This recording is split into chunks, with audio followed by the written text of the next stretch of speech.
Imaginez un instant, vos Ethers dorment tranquillement dans votre portefeuille, immobile, sans rien vous rapporter. Et si je vous montrais comment ces mêmes Ethers pouvaient vous faire générer des revenus passifs, sans jamais les vendre? Aujourd'hui, je vais vous révéler une stratégie que nous utilisons pour prêter nos Ethers sur AAV, les transformer en garantie et ensuite emprunter des USDC à dépenser comme bon vous semble. Résultat, vous gardez vos Ethers, vous gagnez des intérêts et vous débloquez en plus des liquidités. Mais avant de passer au tutoriel, on va d'abord poser les bases ensemble. On va voir pourquoi AAV est aujourd'hui une des références mondiales de la DeFi.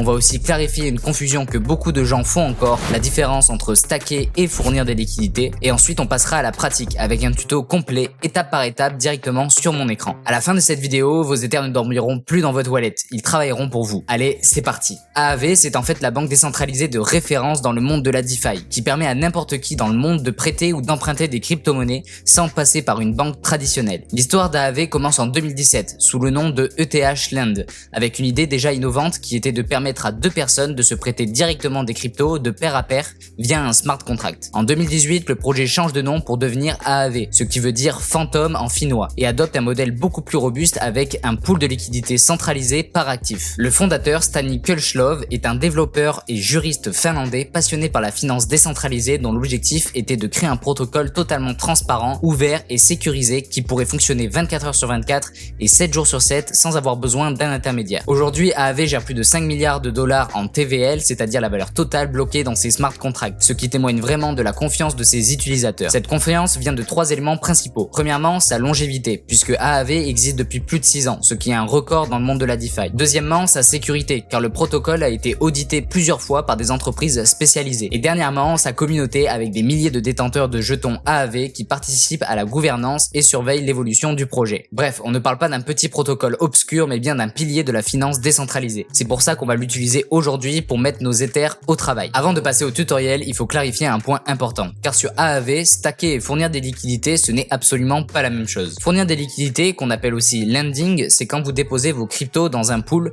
pour que d'autres puissent les emprunter. En échange, vous recevez des intérêts calculés en pourcentage annuel et surtout, votre dépôt peut servir de collatéral, c'est-à-dire une garantie qui vous permet d'emprunter d'autres cryptos ensuite. C'est exactement ce qu'on va faire aujourd'hui puisqu'on va déposer des Ethers en collatéral pour emprunter ensuite des USDC. Stacker sur Aave, c'est complètement différent, car on parle du safety module, où l'idée c'est de bloquer des tokens AAV ou ETH pour sécuriser le protocole. En échange, vous recevez des récompenses, mais vous acceptez un risque particulier qu'on appelle le slashing, ce qui veut dire que si jamais le protocole subit une grosse perte comme un bug ou un hack, une partie de vos fonds peut être utilisée pour compenser. Aujourd'hui, nous on ne va pas stacker, mais on va se concentrer sur le lending pour prêter des Ethers pour qu'ils travaillent, ensuite pour les utiliser comme collatéral et enfin emprunter des USDC que l'on pourra réinvestir ou utiliser librement. Tout d'abord, si vous n'avez pas encore de compte MetaMask, vous ne pourrez pas suivre les étapes de cette vidéo. Je vous invite donc à regarder la vidéo de Julien sur créer son compte MetaMask, je vous ai mis le lien en description. Elle vous guidera pas à pas pour créer votre compte et apprendre à l'utiliser correctement. Une fois que ce sera fait, vous pourrez revenir ici et enchaîner directement avec ce tutoriel. Donc, pour pouvoir utiliser Aave et commencer à prêter ou emprunter, il faut d'abord que vos cryptos soient sur le bon réseau. Aujourd'hui, on va travailler sur le réseau Base parce qu'il y a des frais très bas par rapport à Ethereum Mainnet. C'est important à comprendre car si vos cryptos sont encore sur Ethereum Mainnet, chaque transaction peut coûter plusieurs dollars,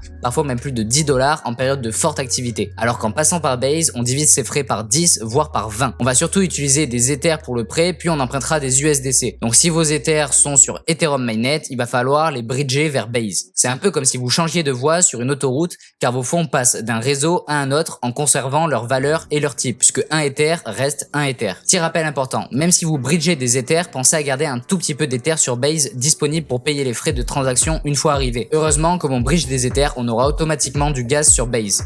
Mais évitez de tout verrouiller d'un coup dans Aave pour pouvoir payer vos futures transactions. Si tu ne le sais pas encore, le gaz c'est la petite quantité de crypto que vous payez à chaque transaction pour rémunérer les validateurs qui font fonctionner la blockchain. Sur Base, comme sur Ethereum, le gaz se paye en Ether. Maintenant, je vais vous montrer étape par étape comment bridger vos Ethers vers Base avec Superbridge. Tout d'abord, allez sur superbridge.app. En haut, sélectionnez From Ethereum et to Base. Choisissez ETH comme crypto à transférer transférer et entrez le montant d'ETH que vous souhaitez bridger. Sélectionnez l'option de transfert la plus rapide et cliquez sur Continue. Acceptez les 3 conditions affichées à l'écran et cliquez sur Approuver pour valider la transaction dans MetaMask. Juste après avoir confirmé, MetaMask vous propose un lien pour voir la transaction en direct. Vous pouvez cliquer dessus, ça prend environ 30 secondes à confirmer. Une fois la première transaction validée, recommencez pour la deuxième étape en cliquant sur Continuer, puis signer dans MetaMask et enfin cliquez sur Frappage et signer une dernière fois dans MetaMask pour recevoir vos Ethers sur Base. Maintenant que vos Ethers sont bien sur le réseau Base, on va passer à la deuxième étape qui consiste à se connecter à Aave. Ouvrez votre navigateur et allez sur app.aave.com. Je vous mettrai le lien en description. Petit conseil, vérifiez bien que l'URL est correcte. C'est la meilleure façon d'éviter une tentative de phishing. Si vous préférez naviguer en français, cliquez en haut à droite sur le petit menu déroulant et sélectionnez français. L'interface se met à jour automatiquement. Pour connecter votre portefeuille, cliquez sur Connect Wallet en haut à droite. Dans la liste qui s'affiche, choisissez MetaMask et MetaMask vous demandera de sélectionner le compte que vous voulez utiliser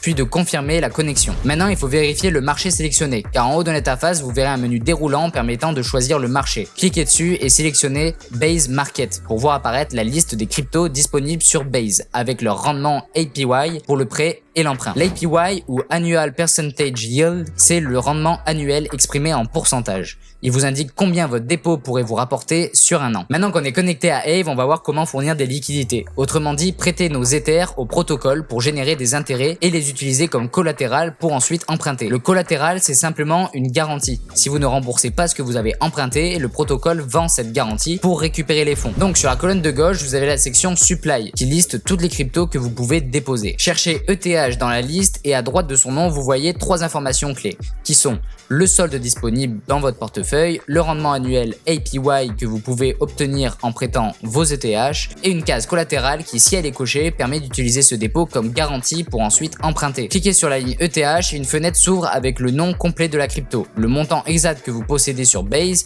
et l'APY actuel qui peut varier en fonction de l'offre et de la demande. Puis entrez le montant d'ETH que vous souhaitez prêter. Vous pouvez taper un chiffre précis ou cliquer sur Max si vous voulez tout déposer. Mais assurez-vous que la case collatérale est bien cochée, car c'est indispensable pour pouvoir emprunter des USDC ou n'importe quelle crypto ensuite.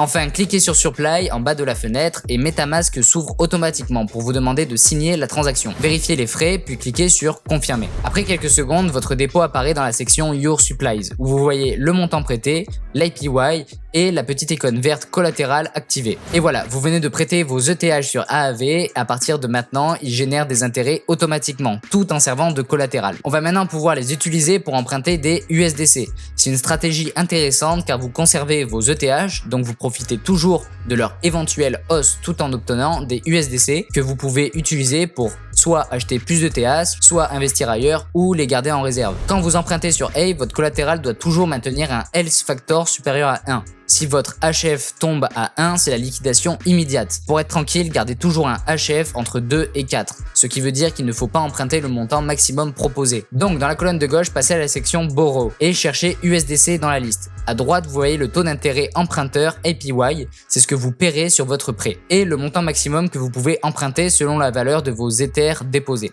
Cliquez sur USDC et une fenêtre s'ouvre avec le taux d'intérêt actuel et une jauge indiquant comment votre health factor évolue selon le montant emprunté. Cliquez sur Borrow ou emprunt en français et entrez le montant d'USDC que vous souhaitez emprunter. Surveillez bien la jauge et gardez toujours un HF supérieur ou égal à 2 pour avoir une marge de sécurité en cas de baisse de l'Ether. Ensuite, cliquez sur Borrow en bas de la fenêtre et MetaMask s'ouvre pour signer la transaction.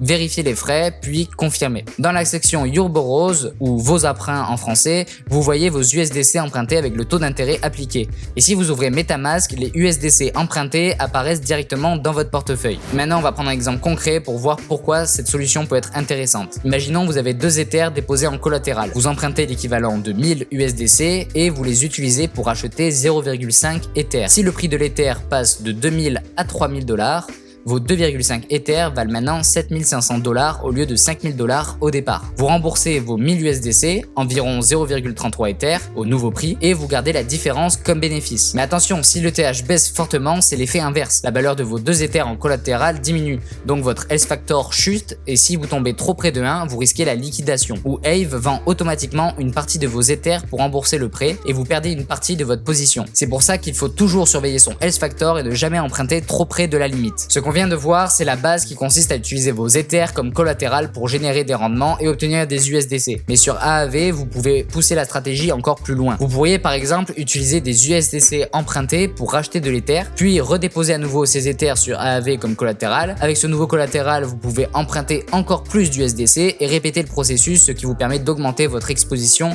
à l'Ether, bien au-delà de vos fonds de départ. Cette technique qu'on appelle la boucle de prêt-emprunt est très puissante, mais aussi très risquée, car si l'ETH baisse, votre health factor chute rapidement et vous pouvez être liquidé en quelques minutes. On ne va pas rentrer dans les détails aujourd'hui, mais je vous prépare une vidéo complète dédiée à cette stratégie avec des exemples chiffrés et des méthodes pour limiter le risque. Si vous voulez limiter le risque, vous pouvez aussi utiliser vos USDC empruntés hors levier en les plaçant dans une autre stratégie DeFi plus stable. Les utiliser pour financer un achat ou un projet sans toucher à vos Ethers, ou simplement en empruntant pas du tout pour profiter seulement de l'APY du prêt. Vous pouvez aussi prêter seulement vos stablecoins car ils ont souvent un APY plus élevé. Dans tous les cas, la clé c'est la gestion du health factor et le suivi du marché. Aave est un outil puissant mais il faut l'utiliser avec une stratégie claire et une réelle discipline. Voilà, vous savez maintenant comment utiliser Aave pour prêter vos Ethers et emprunter des USDC ou toute autre crypto. Le tout sans vendre un seul de vos actifs. C'est une stratégie simple mais puissante si vous pensez que l'Ether va monter dans les prochains mois. Mais souvenez-vous, la clé c'est de toujours garder un health factor confortable et de ne jamais emprunter à la limite même si c'est tentant. Donc si cette vidéo vous a aidé à comprendre comment ça marche, mettez un like, ça nous aide énormément et dites-nous en commentaire si vous avez déjà utilisé AAV ou si vous comptez tester après avoir vu ce tuto. Julien lit tous vos messages et il répond souvent donc c'est toujours cool d'échanger avec vous là-dessus. Alors on se retrouve très bientôt dans un prochain tuto, c'était Tom, ciao.